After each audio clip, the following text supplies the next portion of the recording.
बच्चों, एक माँ की बेबसी का अभ्यास पत्रिका का वर्कशीट आपको दिया जा रहा है। इसे आप पूरा करेंगे और अपनी कॉपी में लिखेंगे।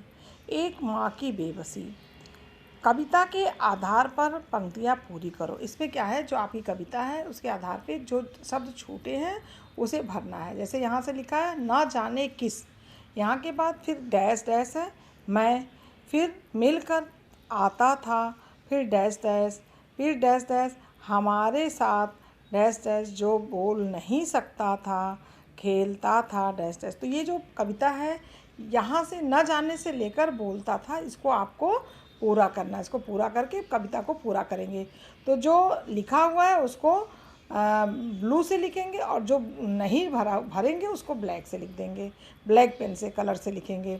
दूसरा प्रश्न है, प्रश्न के उत्तर दीजिए। प्रश्न के उत्तर दीजिए। इस कविता का नाम व कवि का नाम लिखिए। कह रहा कि कविता का नाम और कवि का नाम। तो लिखेंगे इस कविता का नाम एक माँ की बेबसी है और इसके कवि का नाम कुंवर नारायण सिंह है। फिर दूसरा प्रश्न है, रतन की माँ को कवि ने बेबस क्यों कहा है। कह रहा कि रतन की माँ को कवि ने बेबस क्यों कहा है। तो रतन की माँ क्यों बेबस थी, क्योंकि रतन बोल नहीं सकता था, इसीलिए उसकी माँ बेबस थी। तीसरा है, रतन अन्य बच्चों के लिए अजूबा था। रतन जो है दूसरे बच्चों के लिए अजूबा क्यों था। अजूबा किस लिए था, क्योंकि वह हर सभी से भिन्न था, वो बोल नहीं सकता था।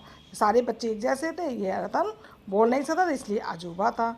कभी अब उनकी भाषा, किनकी भाषा समझने लगे। ये शब्द किनकी शब्द किसके लिए प्रयोग हुआ है। कभी अब किनकी भाषा समझने लगे, जो लोग बोल नहीं सकते हैं, जैसे रतन, उनकी भाषा अब समझ लो। तो कभी अब किनकी भाषा, माने जो लोग नहीं बोल सकते उनकी भाषा को कभी कहते हैं कि अब समझने लगे हैं। दूसरा है, नीचे लिखे शब्दों के अनुसार, नीचे लिखे शब्दों के को उदाहरण के अनुसार लिखिए। मित्र, इसमें सभी में ताता जोड़ना है। मित्र, मित्रता। प्रसन्न, प्रसन्नता। समानता, समानता। उपयोगी, ता लगाएंगे तो उपयोगिता। अधिक, ता लगा देंगे तो अधिकता। तो कैसे हो जाएगा, प्रसन्नता, समानता, उपयोगिता और अधिकता। फिर वाक्य बनाओ। माँ, माँ का वाक्य, इसमें वाक्य बनाओ मतलब वाक्य प्रयोग करना। माँ शब्द का वाक्य प्रयोग, जैसे मेरी माँ मुझे बहुत प्यार करती है, तो ये वाक्य हो गया। ऐसे ही तमाम वाक्य बनाए जा सकते हैं माँ से। तो माँ शब्द से वाक्य बनाना है।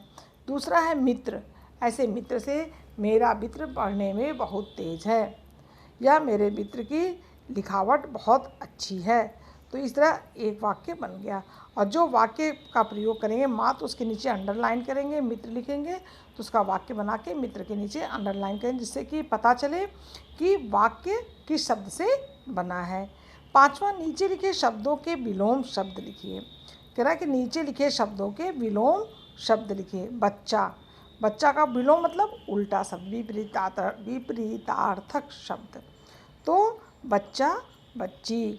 भयभीत, भयभीत मतलब डरा हुआ, तो भयभीत का उल्टा क्या होगा, निर्भीक। जो डरा हुआ हो और जो नहीं डरता उसे निर्भीक कहते हैं, रे बहुत निर्भीक है।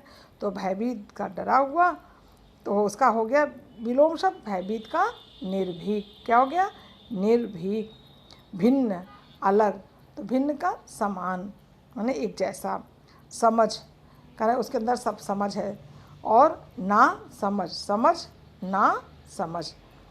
कह रहा है कविता पढ़कर अपने रतन के बारे में 3 वाक्य लिखिए। कह रहा है कि ये कविता को पढ़िए और कविता के रतन के बारे में 3 वाक्य लिखना है। कोई भी 3 वाक्य, आप इस कविता को एक माँ की बेबसी पढ़ें तो उसमें रतन के बारे में, रतन जो है के बारे में, रतन जैसे पहला, रतन बोल नहीं सकता है, हम 3 वाक्य आप लिखेंगे और इसको पूरी कॉपी में करेंगे। करने के बाद इसको जो है सबमिट कर देंगे और आगे इस कविता, इस पाठ के सारे प्रश्नोत्तर को आप सभी लोग याद करेंगे। धन्यवाद।